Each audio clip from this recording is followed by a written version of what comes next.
Today, we're going to get into the story of one of the most polarizing and, frankly, one of the most important political figures of the last few decades, Hugo Chávez.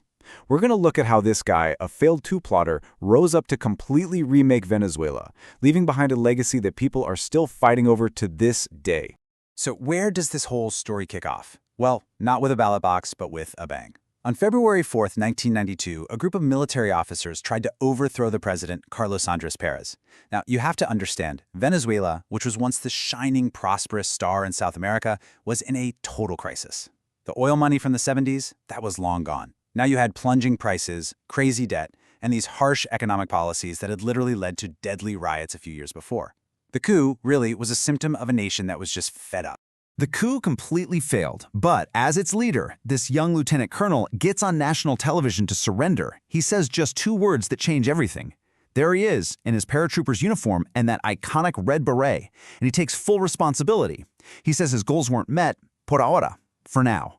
And in that one moment, Hugo Chávez goes from being a total unknown to a national hero. He became the face of rebellion against a system that everybody felt was corrupt and broken. So how in the world does a man go from a prison cell to the presidential palace? It sounds impossible, right? Well, that very failure, that was the key that unlocked his entire political future. This timeline really puts it all into perspective. First, you've got the economic collapse in the 80s, which creates this deep national wound. Then, in 1989, you get the Caracazo, these huge riots against the government's economic policies, and the government responds with deadly force, killing hundreds of people. That set the stage. So when Chávez tries his coup in '92, even though it fails, he perfectly taps into all that public anger.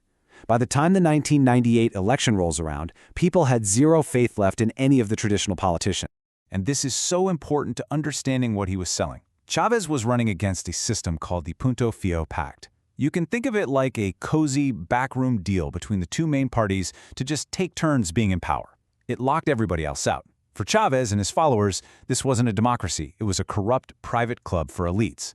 And his core promise wasn't just to tweak things. No, it was to completely tear it down and start over from scratch. And wow, did the people respond. After he was pardoned and got out of prison, Chávez basically went on a years-long tour of the country, building his movement from the ground up. In 1998, the result was a landslide. He won with more than 56% of the vote. It was an undeniable mandate for some kind of radical revolutionary change. Okay, so he gets into office, and he doesn't just hit the ground running, he hits it at a dead sprint. His first move was to start tearing down all the old political structures to build a brand new state in his own image. I mean, his intentions were crystal clear from the absolute first minute. At his own inauguration, instead of doing the normal thing and swearing to uphold the Constitution, he swears upon what he called a moribund, basically a dying Constitution. It was this incredible public declaration that he wasn't there to play by the old rules, he was there to write a whole new rule book. He calls his vision a new Fifth Republic based on what he called participatory democracy. To make that a reality, he immediately held two national referendums in 1999.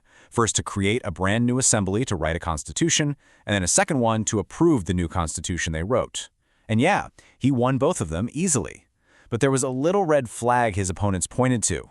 The number of people who didn't vote was incredibly high. It didn't stop Chávez, but it did suggest that maybe the nation wasn't quite as united behind him as it seemed. Now, to really speed up his revolution, Chávez used this really powerful tool called leyes habilitantes, or enabling laws. Basically, these gave him the power to make laws all by himself, by decree, completely bypassing the elected National Assembly. And look at this. In total, he governed this way for 4.5 years. That's a full third of his entire time in power. So you might be asking, how did he pay for all of this? How did he fund this massive transformation? Well, none of it would have been remotely possible without one crucial ingredient: money. A tidal wave of money, all thanks to a historic boom in the price of oil. Just look at that number for a second.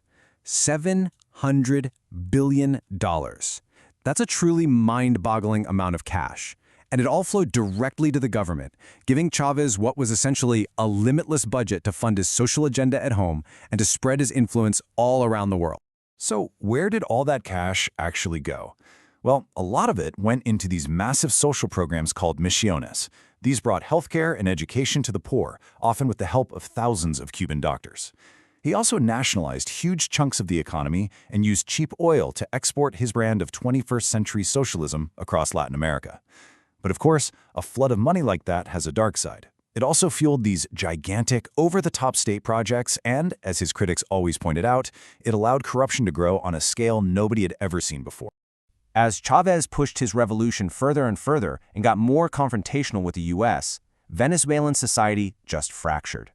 The country split right down the middle. And that deep, deep polarization was about to explode into a direct, violent challenge to his power. The moment that really lit the fuse was all about PDVSA, the state oil company, the absolute engine of the entire national economy.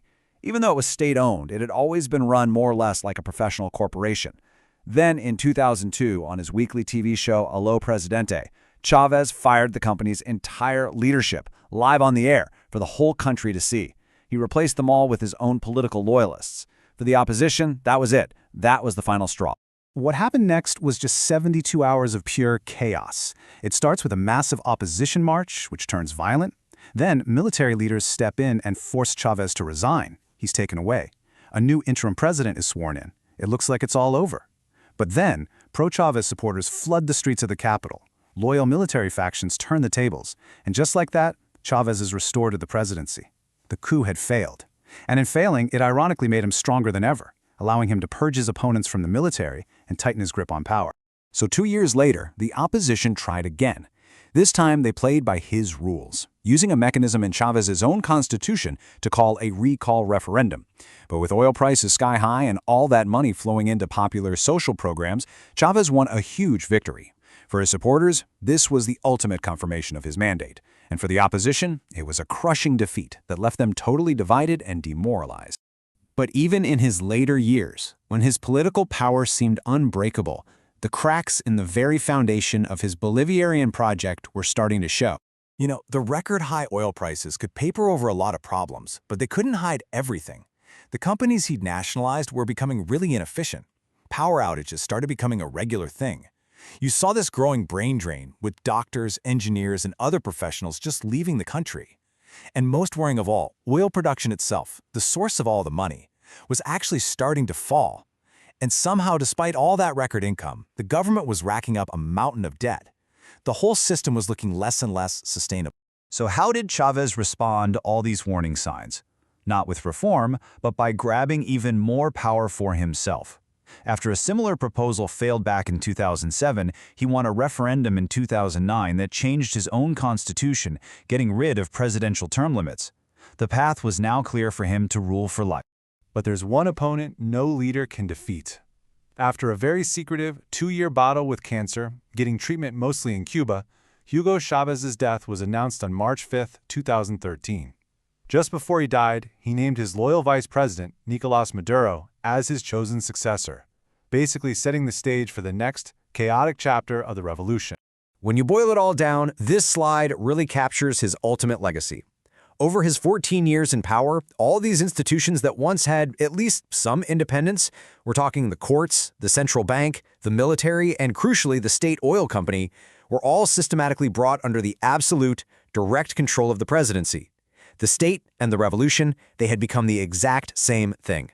Which leaves us with this massive, unavoidable question that really defines everything that has happened in Venezuela since. How does a revolution that was built entirely around one charismatic man and one single resource, how does it possibly survive after both of them are gone?